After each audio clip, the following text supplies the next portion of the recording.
Alright guys, so this video is going to go over how to do a glute focused single leg press. So as for the machine setup, which is what we always want to address before executing the movement, our setup will dictate our execution.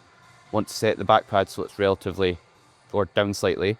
When we're training the quad, we want it facing as far forward as we can, whereas we want it facing down slightly when training the glute.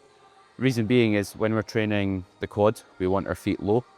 This will stop ankle mobility, limiting our performance and limiting how low we can go.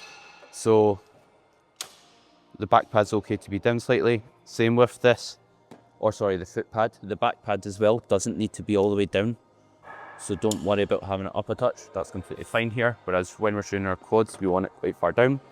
And what we want to think about is getting our stance so our knees pretty much stacked over our foot, which means we don't want to have our knee going over our toe a lot, as shown here, as this will bias a lot more quad.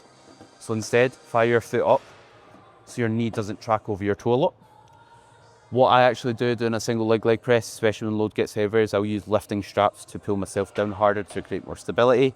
It helps a lot, especially if you're pulling down as hard as you should be throughout your set. And then obviously it's a bit hard to reach the handle at times, so what I'll do is I'll use my hand, I'll just take it off because I can just reach the handle. If you've got small hands, you may struggle with that. And then I'll keep my non-working foot on the platform until I get set up, so I'm not wasting energy. And from there, we want our foot roughly in line with our hip. That allows you to stretch the glute more than when you're here.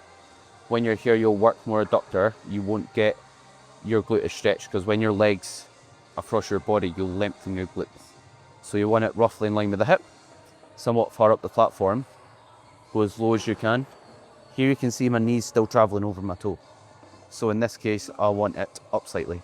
And here what we're concerned about is not how much bend we're getting in the knee, but it's how much hip flexion we're getting. So you can see here with this stance, I'm fully bent at the hip. That means I'm getting a full range of motion for the glute, full stretch for the glute. So slightly into the working side, pull them really hard so the hips never move, as low as we can. And then think about, as you're driving up, instead of like pushing up this way, like I'm trying to slide my foot up, that will engage more quad. Think about the platform being nice, think about pushing your foot back and down. And as you drive up, think knee down, almost like you're doing a glute kickback. And what that will do, that will give you a better ability to bias the glute. And your glute being your bum if you aren't aware. Also, when we're performing this, what we want to think about is our breathing. We want to think air in during the lowering phase. Pause, drive up. Generally, I get my air in the way down. Reason being is I'm in a stable movement. I don't need to breathe in at the very top of it because it's stable. It's not like a 1 rep max squat. I'm not going to lose power. I'm not going to lose performance.